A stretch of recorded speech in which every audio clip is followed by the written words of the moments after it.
everyone, and welcome to my channel. And this is my announcement that I am officially recovered from an eating disorder. I suffered from an eating disorder for about 12 years, and last month I was officially declared at the eating disorder clinic to be recovered, and I was released from the program. And this month, I am going to be doing my exit interview. And so I just wanted to say how proud I am of myself for going through this program and working it. And finally, after all these years, to officially declare myself recovered. And so one of the reasons I'm making this video is really to end stigma. I think that the tarot community is a good and supportive place to have a positive and nourishing conversation about mental health. And so that's basically why I wanted to do this video, and also just to share my experience with using tarot as a coping mechanism. And I first want to say that I am not a health professional. Do not take my advice as something that you should do yourself. You need to speak to a health professional and a therapist that is trained in eating disorders. And so don't take my word as law. So yeah, I'm just putting out what has personally helped me. So for me, tarot was a tool, one of many, that I used to help me recover. It was a tool for self-analysis, it was a tool for self-soothing, and a tool for, I'd say, empowerment. Eating disorders, and I guess I should say, just to clarify what eating disorder I had. It was categorized under what is now in the DSM-5 considered OSFED, which is it used to be EDNOS, so eating disorder not otherwise specified, and so it's now called OSFED. It's like others, forget it. It's OSFED, and I don't know what that stands for. The end is feeding and eating disorders. I don't remember what the OS stands for. Others specified feeding and eating disorder. Yes, that's it. Sorry. And so it was a purging disorder. And it wasn't like a lot of people think that purging disorders are specifically and only bulimia. And that's not the case. There's a whole range of eating disorders that don't fit into the normal bulimia and anorexia dichotomy. So there's all kinds of ones that sort of are in there as well. And so that's the OSFED category. With that out of the way, so the tools that I used were therapy, medication, a nutritionist, and some coping tools from the School of Dialectical Behavioral Therapy, as well as cognitive behavior therapy. I did exercise like journaling. I did self-care, managing emotions, distraction when my emotions got too strong, and things like that. There's a myriad of tools, and tarot was just one of them. Tarot as a self-soothing tool was something that my therapist and I came up with, as far as like if I ate something and it was weighing really heavily in me and it was making me really anxious, we came up with a list of things that I could use to distract and soothe myself through that uncomfortable feeling after eating. And so one of them was walking. Walking was probably the best one for me. And then one was brushing my teeth. Another was watching something that's really engaging and funny. And tarot was another one we came up with. Just sometimes it was just me flipping, just shuffling the cards, and just that tactile feeling would be a good enough distraction to get me through that heavy feeling. And I would say for empowerment, that one is a little more complex. I would say empowerment is sort of like taking control. It was me taking control of my mind and my body away from the disorder. And so I would turn to tarot as a spiritual and psychospiritual tool for sort of processing and engaging in something that gave me a feeling of empowerment. It's just something that I can uplift myself with, that I can say, you know what, and remind myself, you know what, you have tools, you are strong, you are a good person, all these things to remind myself why I was worthy of recovery. Another one was self-analysis. So I would do spreads and sort of, use them to analyze my feelings and my thoughts, to challenge my thoughts and feelings, and understand that feelings are not facts and facts are not feelings, and sort of come to that middle ground of sort of beating down that negative rationalism on one side, and then the intense, overwhelming emotions on the other, and sort of bringing them together, what is known as wise mind, and in dialectical behavior therapy. And so it's about sort of trying to get those two to work together. And I think tarot for me was a good tool for doing that, for finding some homeostasis. And so I would do readings, and so they were basically self-love readings. And so I would draw the cards, and then read them in a way that was self-loving. And so if I got the Tower card, I was not going to read it, negatively, or even saying, oh, you're going to go through a difficult time and you're going to build a new foundation. That was the way I said, but that was the way that I would read it. Like some people read it very, like the struggle is just too much and they're just going to collapse. And I didn't read it that way. I read it as, you're strong enough and there's a foundation there. And so even if you give in to the impulses and the compulsions, the devil card, which I see as compulsion, not necessarily as choice. I think some people see it as, okay, you're choosing to do these things that harm others or yourself. And I read it as the compulsion, the addiction, the disorder. And, things like that. So I'm actually going to do a brief spread,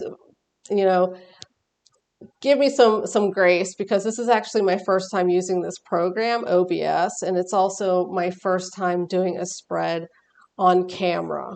So yeah, let me see if I can bring it over. Let's see. Dink. Oh, there, it worked. Hee hee. Okay, so something I might do is, I would shuffle the cards.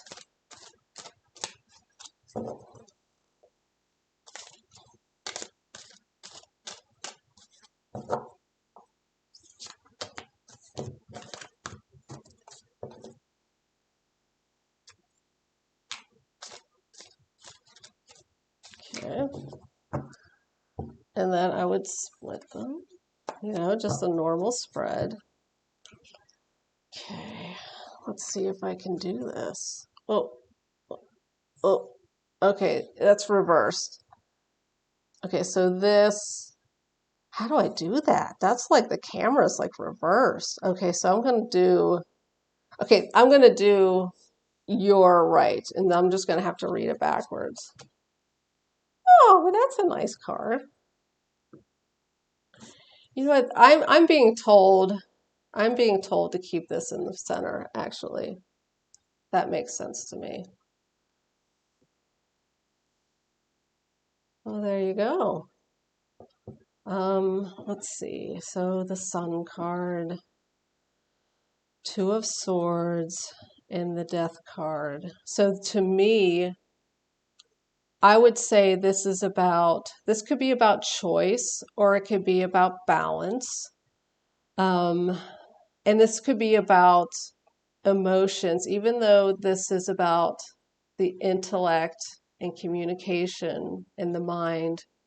Well, yeah, the mind, yeah, would relate. See, the water is placid, so there's a placid water, no waves.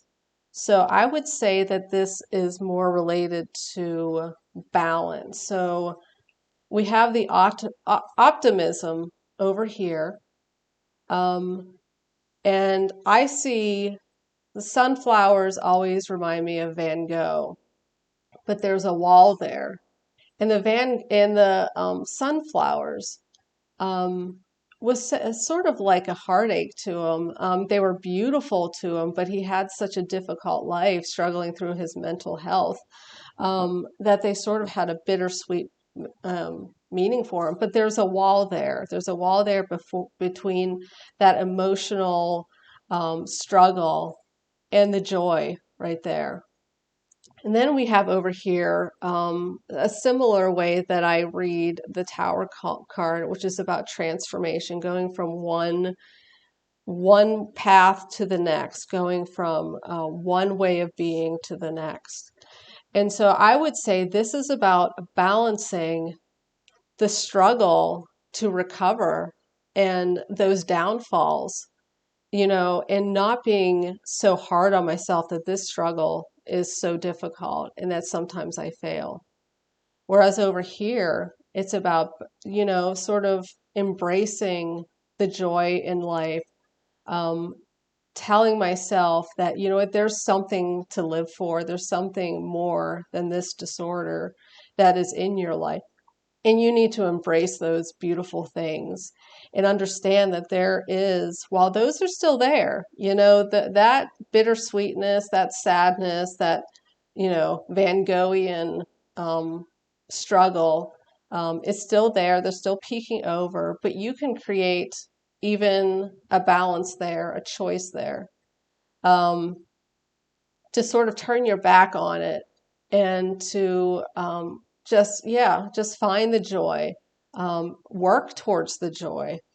Um, which, I mean, this could be just the recovery process. This could be the therapeutic process. This could be therapy, it could be medication, the use of tools. And this is going to be the process to recovery, which is going to be difficult but possible because, I mean, death is unavoidable. That death and rebirth is unavoidable. So this is me in recovery, and this is me processing using the tools of recovery. And so this would tell me that, I need to balance the process of recovery and the end of recovery and know. And so, like, when I was, still trying to recover, this would be a positive card for me. I'm going to recover. And so, yeah, I mean, that's how I would read the cards. Let's see if I could do this. There I am. Okay, so yeah, that's an example of how I would read the cards for self-love. And this is a difficult video to put out there. I was going back and forth as to whether I should, but I decided that, you know what, if we're going to end stigma, if we're going to end those judgments on whether your mental illness has to do with behavioral compulsions, or if it's a disorder like schizophrenia, which sometimes might be triggered through trauma, but some people are born with that brain. And so there's biological components, and then there's, environmental components, and to sort of understand that it's not just one or the other, that trauma and difficult experiences and past choices could actually change the wiring of the brain, just the neuro pathways of the brain. And while some people, meditation and prayer are enough to sort of process through difficult times, difficult situational traumas, for some people, they do need more. They need the therapy, they need the program, and they need medication. And I'm one of those people. I needed all of that. And so, and support, like you can't recover if you don't have family support.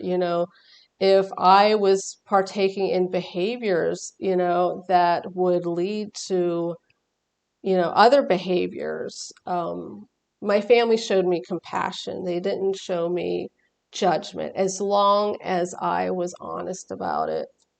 You know, um, eating disorders sort of thrive on deception.